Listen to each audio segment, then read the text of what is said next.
They fired me to save my own sister, without knowing I secretly owned the entire company they worked for. 3 people stood behind my firing. My sister, my boss, and my so-called best friend. They smiled as they stripped me of my ID badge like I was some trash to be thrown out. I didn't say a word. I just stared at them, holding back a grin, because what they didn't know was that they had just fired their real owner. If you've ever been underestimated, betrayed, or mocked, this story will hit you hard. Like, share, and subscribe because this revenge will leave you speechless. 6 months ago, I was just Mike, the guy in it who fixed broken printers and got no respect. People used to forget I was in the room. Even when I was the one keeping the company alive, my sister Ashley joined the company through me. I pulled strings, got her hired, and trained her myself. But the moment she got close to the CEO's son, everything changed. Suddenly, I was being left out of meetings. Emails got accidentally lost. Projects I started were handed off to other teams. Then came the final blow, a fake complaint filed by Ashley claiming I had misused company data. The HR manager, who I later found out was her friend from college, handed me a termination letter with a fake smile. "Mike, you understand. It's for the good of the company. It's not personal. Not personal.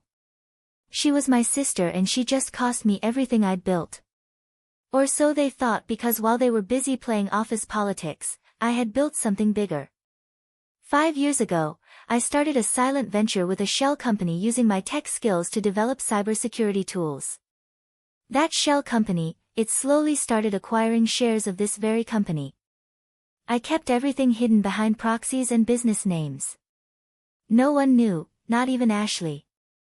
And just a week before they fired me, I signed the final deal. The shell company officially owns 72% of their firm, but I stayed quiet. I wanted to see who would stab me first. And she did, right in the back. So, I walked out that day like a loser with everyone watching me, whispering behind my back. But I wasn't done. Not even close. 2 days after they fired me, they threw a massive party at the office, celebrating new leadership. Ashley walked in wearing a $4,000 dress like she owned the place. My ex-best friend Todd stood beside her holding champagne like he hadn't just stabbed me in the back. They were laughing, toasting, talking about new beginnings.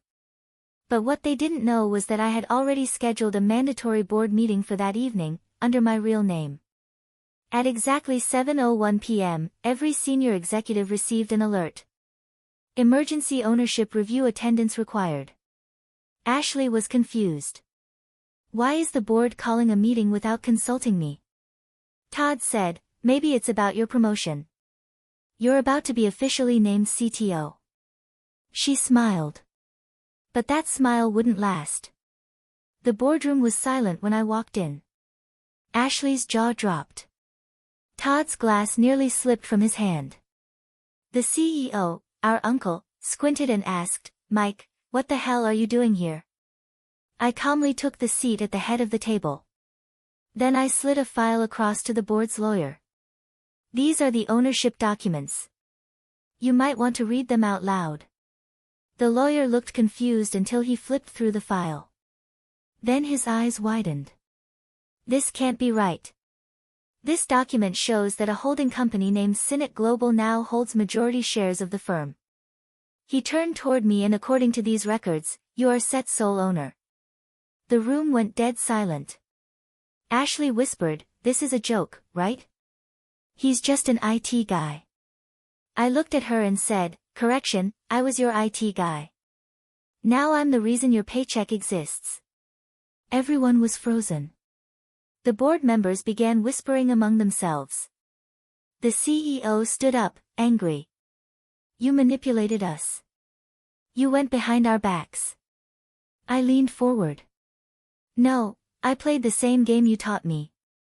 You just never thought the loser in it could beat you at it." Ashley's face turned pale. Todd couldn't stop blinking. The CEO, our uncle, stood frozen like someone had unplugged his brain. I sat there calmly, letting the silence do the damage. Every second that passed was a reminder. They had just handed power to the one person they tried to destroy. One of the board members, Mr. Clark, cleared his throat. "Mike, are you telling us you've been acquiring shares behind the scenes all this time?" I nodded. 5 years of silence. While you mocked me, overlooked me, and pushed me aside. I was buying the company one piece at a time. Ashley slammed her hand on the table. "This is insane. You were just a background guy. You didn't even have the guts to speak up in meetings. How could you do all this?" I looked straight at her because I didn't waste time playing office games while you were chasing titles. I was building an empire.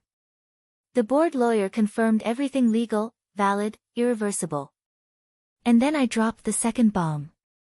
"I'm not here to just own the company. I'm here to make changes. Effective immediately. The following executives are being removed from their positions due to unethical conduct." I slid another folder across the table.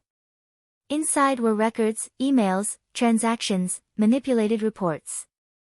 Ashley's name was on the top. She snatched the folder, flipped through it in panic, and shouted, "You're doing this because you're jealous, because I got ahead." "No," I said, standing up slowly. "I'm doing this because you betrayed me and because you're a liability to this company."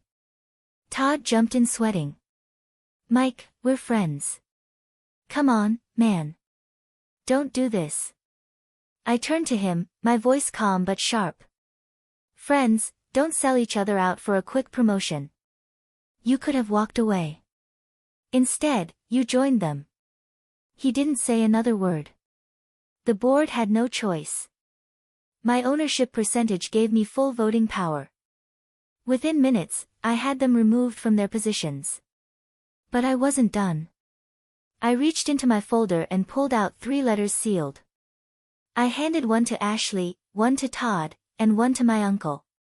"Consider these your final paychecks. Severance included. You're officially out."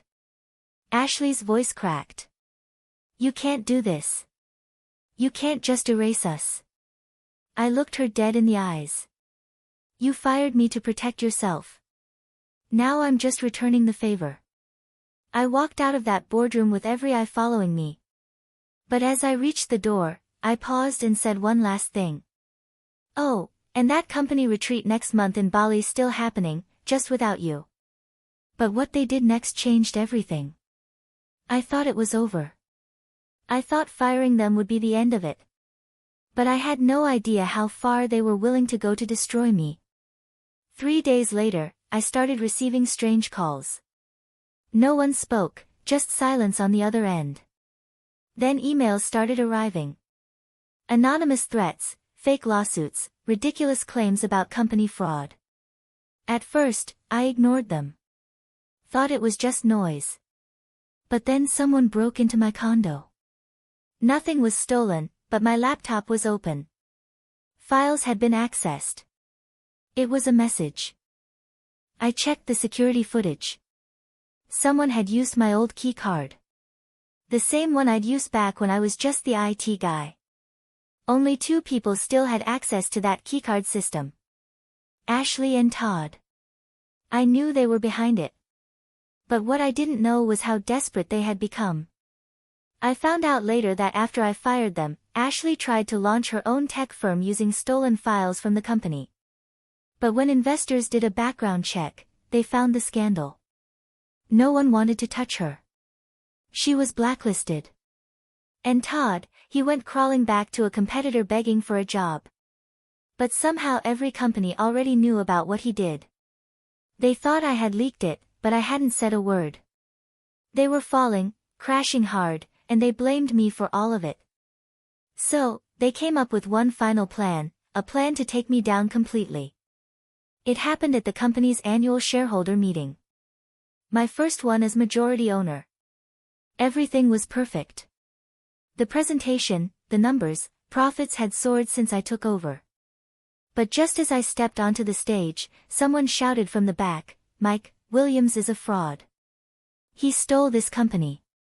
It was Ashley. In the middle of hundreds of shareholders, board members, and press, she walked up holding a thick file in her hand. "This," she said, waving the file, "proves that Mike's holding company used stolen software and fake shell companies. He doesn't own this firm legally." The room went quiet. Everyone turned toward me. A single mistake, and I could lose everything, my reputation, my company, everything I built. The moderator turned to me and said, "Mr. Williams, do you have a response?" I walked to the mic, calm, cold. Then I smiled. "Yes," I said. "I was hoping you'd show up today, Ashley, because I brought something, too." Pulled out my folder. Inside it were recorded calls, emails, and bank transfers showing how Ashley had bribed a former employee to fake documents. I had let it happen. I let her walk straight into the trap because weeks ago I had planted a fake file in the system labeled ownership vulnerability. She took the bait. I played a short audio clip.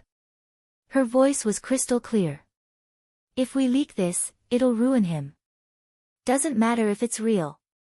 By the time he proves it's fake, the damage will be done." Gasps filled the room. The moderator stood in shock.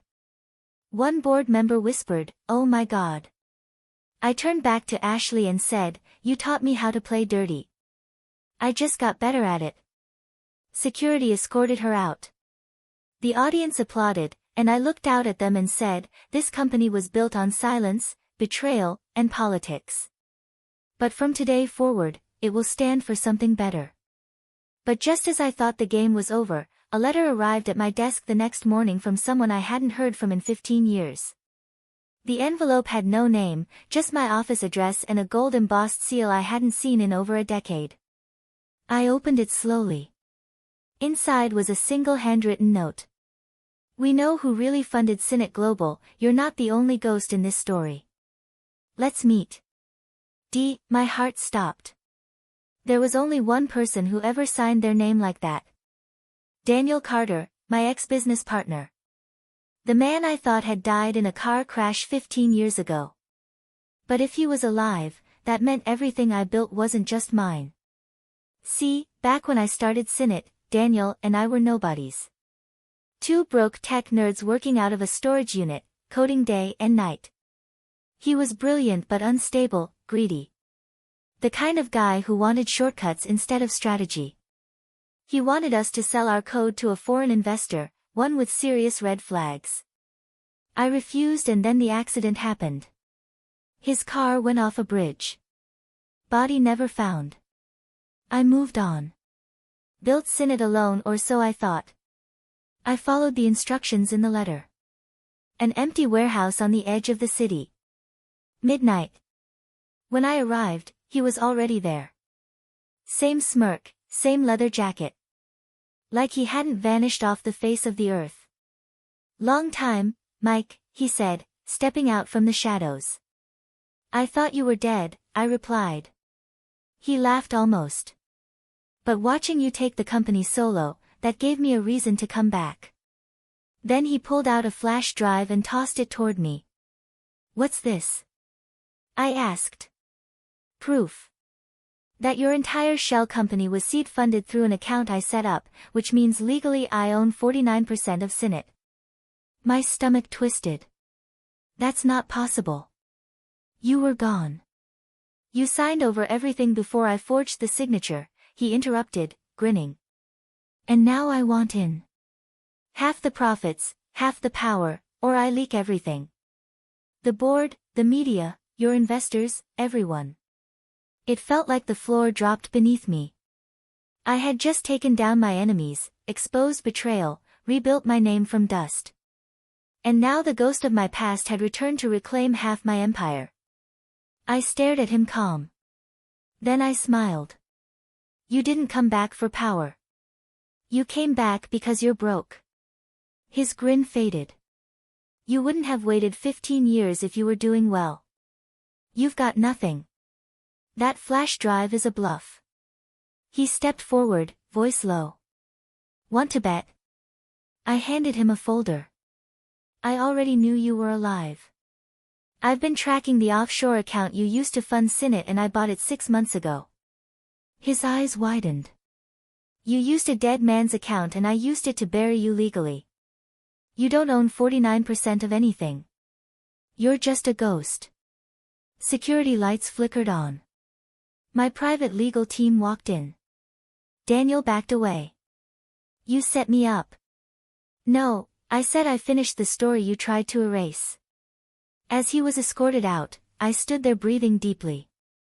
I had no family left, no friends from the old world, but I had peace, and that was priceless. Back at my office, I hung a new frame on the wall. It said, "They fired me, but I owned everything they worked for." Underneath it, I added another line. And when the ghost came back, I buried them, too. Because sometimes revenge isn't loud. It's just permanent.